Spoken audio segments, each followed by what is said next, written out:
Morning everyone, જય શ્રી સ્વામિનારાયણ. આગળ આપણે છે કાલિદાસના જીવન અને સમય વિશેની માહિતી જોઈ. હવે કાલિદાસ રચિત કૃતિઓ જોઈએ. કાલિદાસના નામે લગભગ 30-35 કૃતિઓ રહેલી છે. જોકે મોટાભાગના વિદ્વાનોએ મંતવ્ય સ્વીકાર્ય નથી. સંસ્કૃત સાહિત્યના વિદ્વાનોએ ફક્ત 7 કૃતિઓને જ કાલિદાસની ગણાવી છે અને આ 7 કૃતિઓમાંથી 3 નાટ્યકૃતિઓ અને 4 કાવ્યકૃતિઓનો સમાવેશ થાય છે. એ કૃતિઓનો રચનાક્રમ નક્કી કરવાનો પણ પ્રયત્ન થયો છે અને કદાચ ઋતુસંહાર અને માલવિકા અગ્નિમિત્રમ એની પ્રારંભની કૃતિઓ હશે, જ્યારે અભિજ્ઞાન શાકુંતલમ અને રઘુવંશ છે એની પરિણિત પ્રજ્ઞાના ફળ હશે. કે કાલિદાસના નામે છે એ 30-35 કૃતિઓ રહેલી છે, પરંતુ મોટાભાગના વિદ્વાનો છે એ 7 જ કૃતિઓને કાલિદાસની ગણાવે છે અને આ 7 કૃતિઓ છે એમાંથી 3 નાટ્યકૃતિઓ છે અને 4 છે એ કાવ્યકૃતિઓ છે. અને એનો જે રચનાક્રમ છે કે કૃતિ ક્યારે રચાણી હશે એ કરવાનો પણ પ્રયત્ન થયેલો છે. અને ઋતુસંહાર અને માલવિકા અગ્નિમિત્રમ છે એ એની સૌ પ્રથમ છે એ પ્રારંભની કૃતિઓ છે, જ્યારે અભિજ્ઞાન શાકુંતલમ અને રઘુવંશ છે એમની પરિણિત પ્રજ્ઞાના ફળ છે. તો આવી જે 7 કૃતિઓ છે એનું વિસ્તૃત પરિચય આપણે નીચે મુજબ મેળવીએ. 1. ઋતુસંહાર. આ 6 સર્ગોનું લઘુકાવ્ય છે કે જેમાં અનુક્રમે ગ્રીષ્મ, વર્ષા, શરદ, હેમંત, શિશિર અને વસંત એ 6 ઋતુઓનું વર્ણન કરવામાં આવ્યું છે. પ્રત્યેક ઋતુના આગમનની સમગ્ર જગત પર અને તેમાં પણ ખાસ કરીને જે કામીજનોની ચિત્તવૃત્તિ ઉપર છે એ કેવો પ્રભાવ પડે છે તેનું કવિએ છે અહીંયા સુંદર રીતે ચિત્રણ કરેલું છે. એમાં એક પ્રેમી છે એ પોતાની પ્રેમિકા આગળ આ વર્ણન કરતો હોય એમાં પૂરેપૂરા માનવભાવ પ્રવેશ્યા છે. કાલિદાસના બીજા કાવ્યો જેટલું માધુર્ય કે સૌંદર્ય છે એમાં દેખાતું ન હોવાથી તથા એની રચના શૈલી પરથી વિદ્વાનો અને કાલિદાસની પ્રશસ્તિ કૃતિ હશે એમ આપણે માની શકીએ છીએ. કે ઋતુસંહાર છે એ 6 સર્ગોનું લઘુકાવ્ય છે. ઋતુસંહાર છે એમાં ટોટલ 6 સર્ગ આવેલા છે. એનું સાહિત્ય પ્રકાર છે એ લઘુકાવ્ય થશે કે જેમાં ગ્રીષ્મ, શરદ, વર્ષા, હેમંત, શિશિર અને વસંત આ જે 6 ઋતુઓ છે એનું વર્ણન આમાં કરવામાં આવે છે. અને પ્રત્યેક ઋતુના આગમનની સાથે આ જગત ઉપર તેમજ જે કામીજનો છે એટલે કે નાયક નાયિકા એ બધા લોકો ઉપર છે એ ઋતુનું કઈ રીતનું અસર પડે છે, કેવો પ્રભાવ પડે છે એનું સુંદર ચિત્રણ છે કવિયામાં કરેલું છે. કે આમાં એક પ્રેમી પોતાની પ્રેમિકા આગળ આ વર્ણન કરતો હોય એમાં પૂરેપૂરો છે એ માનવભાવ પ્રવેશ્યા છે. કે મનુષ્ય છે એ કયા પ્રકારના તે સમયે ભાવો અનુભવે છે. પ્રેમી પોતાની પ્રેમિકા આગળ આ વર્ણન કરી રહ્યો છે ત્યારે એનામાં રહેલા જે માનવભાવો છે એનું અહીંયા વર્ણન કરવામાં આવેલું છે. અને કાલિદાસના બીજા કાવ્યો જેટલું માધુર્ય કે સૌંદર્ય છે એમાં દેખાતું ન હોવાથી તથા એની રચના શૈલી પરથી વિદ્વાનો એને કાલિદાસની છે એ પ્રથમ કૃતિ માને છે. કારણ કે આનામાં એટલા બધા વર્ણનો છે એ જોવા નથી મળતું, એટલું સૌંદર્ય નથી જોવા મળતું જો કે જે એની પછીની કૃતિઓ ઉપર જોવા મળે છે. એટલા માટે થઈ અને આ પ્રથમ કૃતિ હશે એવું કહેવામાં આવે છે. એ કૃતિ છે મેઘદૂત. મેઘદૂત પૂર્વ મેઘ અને ઉત્તર મેઘ એમ 2 ભાગોમાં વિભક્ત છે. આ નાનકડા ઉર્મી કાવ્યમાં ખંડકાવ્યમાં પોતાની પ્રિયતમાના વિરહતપ્ત થયેલા એક આતુર યક્ષનો આર્ત સ્વર છે એ રહેલાયો છે.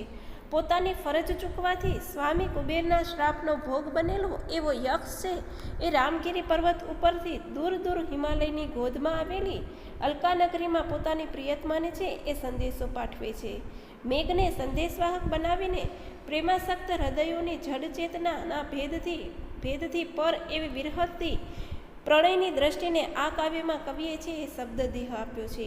રામગીરીથી હિમાલય પર્વતના ભારતના જે ભૌગોલિક પ્રદેશોનું છે એ સુરેખ ચિત્રણ પણ છે અહીં કરવામાં આવેલું છે. અને સમગ્ર કાવ્ય છે એ વર્ષાકાલીન ભારતના ભવ્ય પ્રકૃતિ ચિત્રોથી સભર છે. મંદાક્રાંતા છંદમાં રચાયેલું આ એક ખંડ કાવ્ય છે. અને મેઘદૂત પછી એના અનુકરણ તરીકે દૂત કાવ્યોની પરંપરા છે એ વિકાસ પામી છે, જે એની લોકપ્રિયતાનો પુરાવો છે. કે મેઘદૂત કૃતિ છે એના 2 વિભાગ પડે છે, પૂર્વ મેઘ અને ઉત્તર મેઘ. આ નાનકડું ઉર્મી કાવ્ય છે કે આ ખંડ કાવ્ય છે એનામાં પ્રિયતમાના વિરહથી સંતપ્ત થયેલો એવો એક આતુર યક્ષનો છે એ આર્ત સ્વર રહેલાયો છે.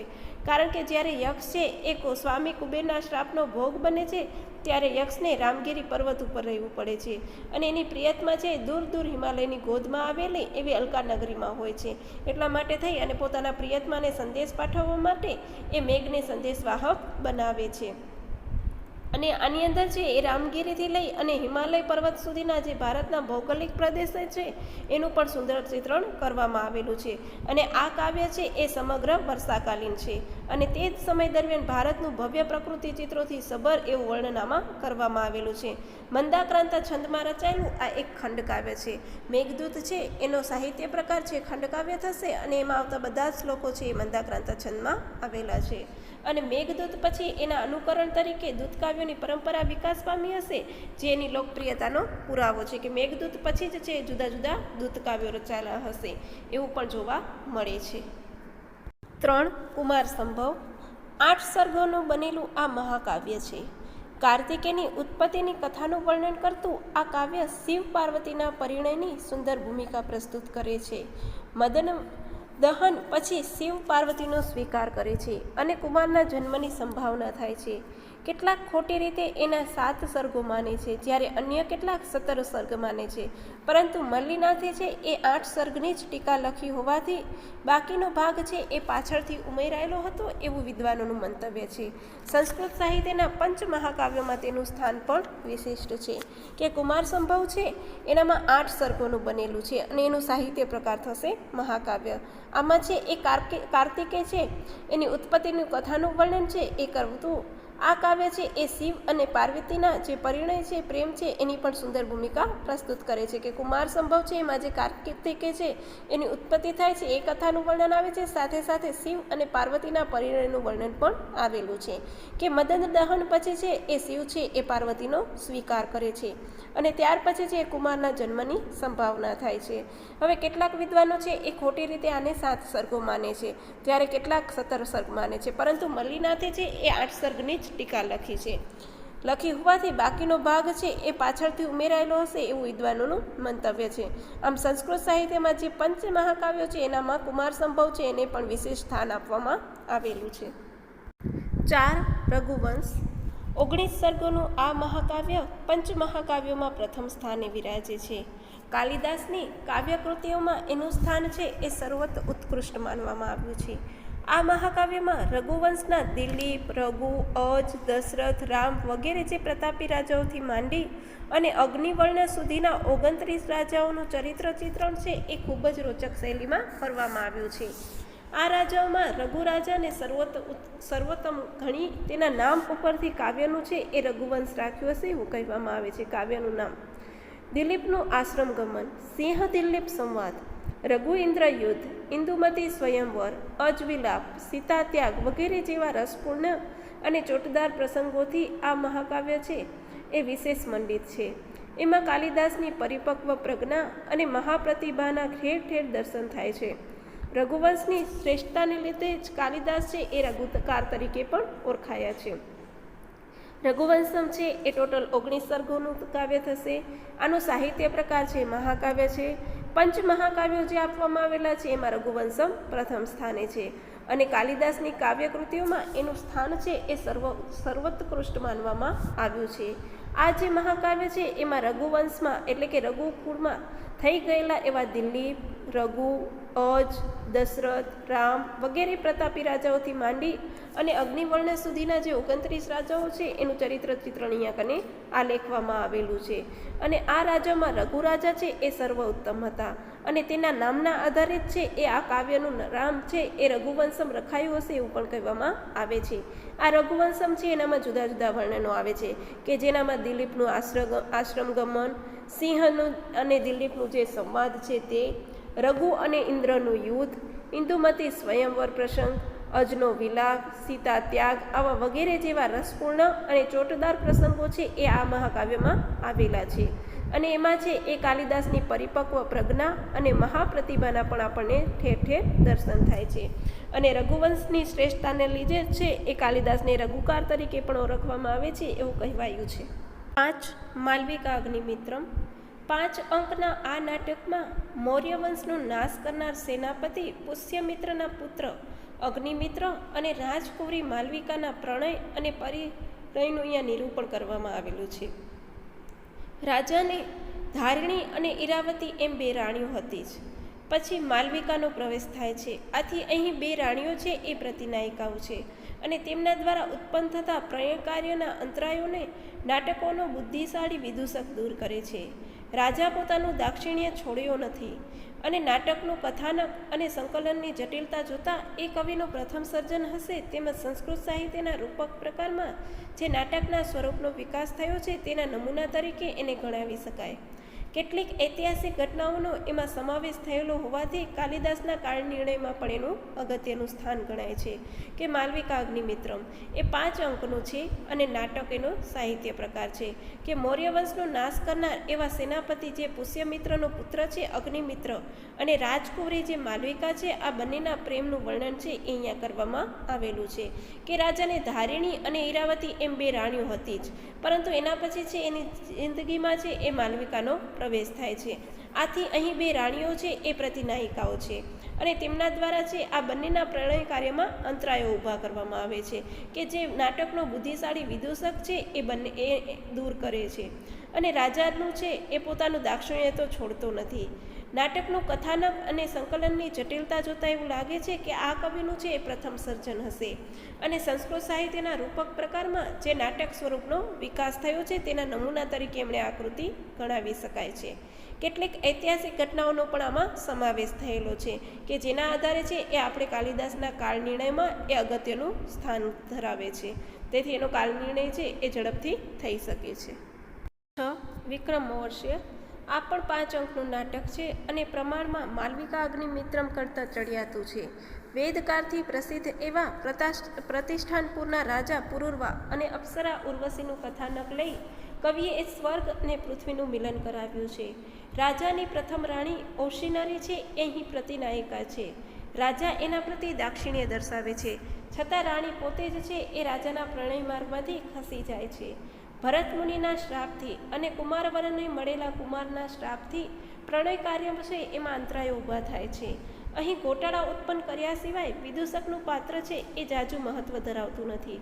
ચોથા અંકમાં પ્રકૃતિના સુંદર ચિત્રો અને વિયોગી એવી નાયિકાના મનોભાવોનું સુંદર આલેખન થયું હોવાથી કાવ્યના ઉત્કૃષ્ટ સ્વરૂપનો તે નમૂનો પણ બની રહે છે કે વિક્રમોર્વશીય છે એ 5 અંકનું છે અને એનું સાહિત્ય પ્રકાર થશે નાટક.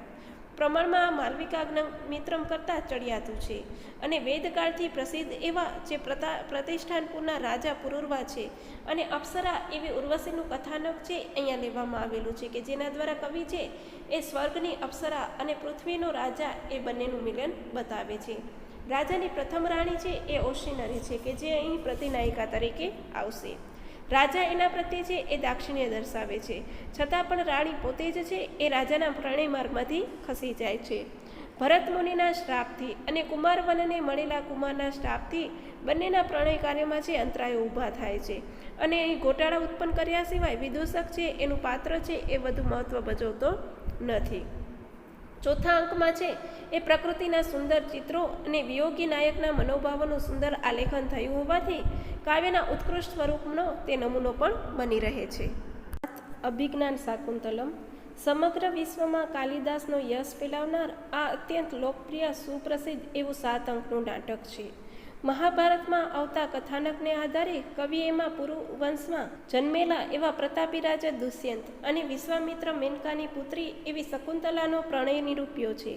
અત્યંત નિસર્ગ રમણીય વાતાવરણમાં બંને પ્રણયી પાત્રોનો હૃદય રસ છે એ પરસ્પર વહેવા લાગે છે. દુર્વાસાનો શ્રાપ બનેલા વિરહમાં અગત્યનો ભાગ ભજવે છે. રાજા દ્વારા શાકુંતલાનું પ્રત્યાખ્યાન થાય છે. અભિજ્ઞાનની વીંટી દ્વારા રાજાની સ્મૃતિ છે એ પાછી આવે છે અને પશ્ચાતાપની આગમાં છે એ પ્રેમ વધુ ઉજ્જવળ બને છે. મારીચ મુનિ દ્વારા બાળક સર્વદમન સહિત બંનેનું મિલન થાય છે. અહીં કાલિદાસે સ્થૂળ વાસના કરતાં પરિપક્વ સૂક્ષ્મ દાંપત્ય સ્નેહનું નિરૂપણ કર્યું છે. સંવિધાન કળા, ચરિત્ર ચિત્રણ, ભાષા સૌષ્ઠવ, રસ નિરૂપણ વગેરે ગુણયુક્તમાં આ નાટકની છે એ મુક્ત થયેલા ભારતીય તેમજ પાશ્ચાત્ય વિદ્વાનોએ એની ભારોભાર પ્રશંસા કરી છે. કાલિદાસની આ ઉત્તમ કૃતિ છે અને જગત સાહિત્યમાં એનું અનન્ય સ્થાન પણ છે. અભિજ્ઞાન શાકુંતલમ કે સમગ્ર વિશ્વમાં છે એ કાલિદાસનું યશ ફેલાવનાર એવી આ અત્યંત અને લોકપ્રિય સુપ્રસિદ્ધ એવું નાટક છે કે જેમાં 7 અંકો આવેલા છે. મહાભારતમાં આવતા જે કથાનક છે એના આધારે કવિએ એમાંથી પૂર્વ અંશમાં જન્મેલા એવા પ્રતાપી રાજા દુષ્યંત અને વિશ્વામિત્ર અને મેનકાની પુત્રી એવી શકુંતલાનો પ્રણય છે એ આમાં નિરૂપ્યું છે. નિસર્ગ અને રમણીય વાતાવરણમાં બંને પ્રણય પાત્રો છે એ હૃદયરસ છે એ પરસ્પર વહેવા લાગે છે. અને ત્યાર પછી છે એ દુષ્યંત અને શકુંતલા છે એ ગાંધર્વ વિવાહ કરી લે છે. પરંતુ જ્યારે દુષ્યંત છે એને પોતાના રાજ્યમાંથી પાછું બોલાવવામાં આવે છે ત્યારે છે એ પોતાના સ્મૃતિ સ્વરૂપે છે એ અને એક વીંટી આપી જાય છે. પરંતુ એક વખત છે એ જ્યારે દુર્વાસા મુનિ છે એ આશ્રમમાં આવે છે ત્યારે છે એ શકુંતલા છે એનું આગતા સ્વાગતા કરી નથી શકતી, એ વિચારોમાં ખોવાયેલી હોય છે. એટલે દુર્વાસા મુનિ એને શ્રાપ આપે છે કે તું જેના વિચારોમાં ખોવાયેલી છો એ જ છે એ તને ભૂલી જશે. આમ દુર્વાસાનો શાપ બનેલા વિરહમાં છે એ અગત્યનો ભાગ ભજવે છે. અને રાજા દ્વારા છે એ શકુંતલાનું પ્રત્યાખ્યાન થાય છે કે શકુંતલા છે એના ગાંધર્વ વિવાહ થઈ ગયા હોવાથી એને છે એ સાસરે વિદાય કરવામાં આવે છે. પરંતુ છે એ ત્યાં કને જાય છે ત્યારે દુષ્યંત છે એ તો સમગ્ર બધું જ ભૂલી ગયું હોય છે. એટલે એને યાદ અપાવવા માટે થઈ અને એને વીંટી બતાવે છે, પરંતુ વીંટી છે એના હાથમાં હોતી નથી. અને એટલા માટે છે એ તે સમયે છે એ દુષ્યંતને કાંઈ યાદ નથી આવતું, એટલે એ શકુંતલાનો ત્યાગ કરી દે છે. અને ત્યાર પછી છે એક માછીમાર છે એ જ્યારે માછલી કાપતો હોય છે તે સમયે છે વીંટી મળી આવે છે. એટલે દુષ્યંત રાજાના દરબારમાં દેવા જાય છે કે આ વીંટી કોણ છે. અને એના દ્વારા છે એ રાજા દુષ્યંત છે એની સ્મૃતિ પાછી આવી જાય છે અને એને પશ્ચાતાપ થાય છે કે મારી પ્રેમિકા એટલે કે મારી પત્ની એવી શકુંતલા છે એ આવી છતાં પણ હું એને યાદ રાખી ન શક્યો. આમ એને પશ્ચાતાપની આગમાં છે એ પ્રેમ છે વધુ ને વધુ ઉજ્જવળ બને છે. અને મારી જ મુનિ દ્વારા બાળક જે સર્વદમન સહિત છે એ બંનેનું મિલન થાય છે. કે એક વખત છે એ દુષ્યંત છે એ નીકળ્યું હોય છે તે સમયે આશ્રમ પાસે આવે છે અને ત્યારે એ બાળક છે એ સિંહના દાંત ગળતો હોય છે અને એને કહે છે કે તારું મોઢું ખોલ. એને જોઈ અને દુષ્યંતને એના ઉપર અત્યંત પ્રેમ આવે છે અને એને પૂછે છે કે તારી માતાનું નામ શું છે. એટલે શકુંતલે તે શકુંતલા એવું એ જાણે છે. અને ત્યાર પછી મારી જ મુનિ દ્વારા જ છે એ બાળક સર્વદમન અને શકુંતલા અને આ દુષ્યંત છે એનું બંનેનું મિલન થાય છે. અહીં કાલિદાસે છે એ સ્થૂલ વાસના કરતાં પરિપક્વ એવી સૂક્ષ્મ દાંપત્ય સ્નેહનું નિરૂપણ કર્યું છે. આમાં સંવિધાન કળા છે, ચરિત્ર ચિત્રણ છે, ભાષા સૌષ્ઠવ, રસ નિરૂપણ વગેરે છે એ ગુણયુક્ત આ નાટકથી મુગ્ધ થયેલા ભારતીય તેમજ પાશ્ચાત્ય વિદ્વાનો છે એમણે પણ ઘણી બધી પ્રશંસા કરી છે. અને આ કાલિદાસની ઉત્તમમાં ઉત્તમ કૃતિ છે અને જગત સાહિત્ય છે એનામાં એનું સ્થાન પણ ધરાવે છે. આમ આપણે અહીં છે એ કાલિદાસ રચિત 7 કૃતિઓ કે જેમાં ઋતુસંહાર, મેઘદૂત, કુમારસંભવ, રઘુવંશમ, માલવિકાગ્નિમિત્રમ, વિક્રમવર્ષ્ય અને અભિજ્ઞાન શાકુંતલમ છે એનો અભ્યાસ કર્યો. કે ઋતુસંહાર છે એ 6 સર્ગોનું લઘુ કાવ્ય છે કે જેમાં ગ્રીષ્મ, વર્ષા, શરદ, હેમંત, શિશિર અને વસંત આ 6 ઋતુઓનું વર્ણન કરવામાં આવેલું છે. અને એના દ્વારા છે એ કાલિદાસે આમાં કવિએ છે એ સુંદર રીતે રજૂ પણ એ 6 ઋતુઓનું વર્ણન કરેલું છે કે જેમાં કામીજનો છે એની ચિત્તવૃત્તિ ઉપર કેવો પ્રભાવ પડે છે એનું વર્ણન આવે છે. મેઘદૂત છે એના 2 પ્રકાર પડે છે, પૂર્વ મેઘ અને ઉત્તર મેઘ. આના અંદર છે એ યક્ષ છે એ પોતાની પ્રેમિકા છે એ અલકાનગરીમાં રહેલી પ્રેમિકાને સંદેશ આપવા માટે થઈ અને મેઘનો સહારો લે છે એનું વર્ણન આવે છે. સાથે સાથે રામગીરીથી લઈ અને હિમાલય પર્વતની જે ભૌગોલિક પ્રદેશ છે એનું બધું જ સમગ્ર ચિત્રણ છે આમાં કરવામાં આવેલું છે. અને આ છે એ ખંડકાવ્ય કહેવામાં આવશે કે જેમાં મંદાક્રાંતા છંદમાં પણ રચાયેલું છે. અને ત્યાર પછી જ છે એ દૂતકાવ્યની પરંપરા પ્રચલિત બની હશે. ત્યાર પછી કુમાર સંભવ કે જે 8 સર્ગોનું બનેલું એવું મહાકાવ્ય છે કે જેમાં કાર્તિકેયની ઉત્પત્તિની કથાનું વર્ણન છે અને સાથે સાથે શિવ અને પાર્વતી છે એ બંનેના પ્રણયની સુંદર ભૂમિકા પણ અહીંયા આપવામાં આવેલી છે. રઘુવંશ છે એનામાં 19 સર્ગોનું મહાકાવ્ય આવેલું છે અને એ પંચમહાકાવ્યો છે એમાં પ્રથમ સ્થાને બિરાજે છે. રઘુવંશ છે એમાં દિલીપ, રઘુ, અજ, દશરથ, રામ વગેરેથી લઈ અને 29માં એવા અગ્નિવર્ણ જે રાજા થઈ ગયા છે ત્યાં સુધીના ચરિત્ર ચિત્રણ છે એનું વર્ણન કરવામાં આવેલું છે. માલવિકા અગ્નિમિત્રમ છે એમાં એ છે એ 5 અંકનું નાટક છે અને માલવિકા અગ્નિમિત્રમ છે એમાં પુષ્યમિત્રના પુત્ર એટલે કે અગ્નિમિત્ર અને રાજકુમારી એવી માલવિકાના પ્રણય અને પરિણયનું નિરૂપણ જોવા મળે છે કે એની 2 રાણીઓ છે એમના પ્રણયમાં અંતરાય રૂપ બને છે, પરંતુ વિદૂષક છે એ પોતાની બુદ્ધિ દ્વારા એ બધું દૂર કરે છે. ત્યાર પછી આવે છે વિક્રમ મોવર્ષ્ય, કે વિક્રમ મોવર્ષ્ય છે એ 5 અંકનું નાટક છે કે જેમાં પ્રતિષ્ઠાનપુરના રાજા પુરુરવા અને અપ્સરા એવી ઉર્વશીનું કથાનક લઈ અને કવિએ છે એ સ્વર્ગ અને પૃથ્વી આ બંનેનું મિલન દર્શાવેલું છે. અને ઉર્વશી છે એ અહીંયા કને પૃથ્વી ઉપર રહે છે તે સમયનું વર્ણન આવે છે, અને ઓસિનરી છે એ એની પ્રતિનાયિકા છે એવું પણ દર્શાવવામાં આવેલું છે. આમ ભરત મુનિના શ્રાપથી એ છે એ પૃથ્વી ઉપર આવે છે. આમ બંને નાયક અને નાયિકાનું મિલન છે એ અંતે થાય છે એ દર્શાવવામાં આવેલું છે. ત્યાર પછી અભિજ્ઞાન શાકુંતલા, કે જેમાં દુષ્યંત અને શકુંતલા છે આ બંનેના પ્રણયનું નિરૂપણ છે એ આનામાં કરવામાં આવેલું છે.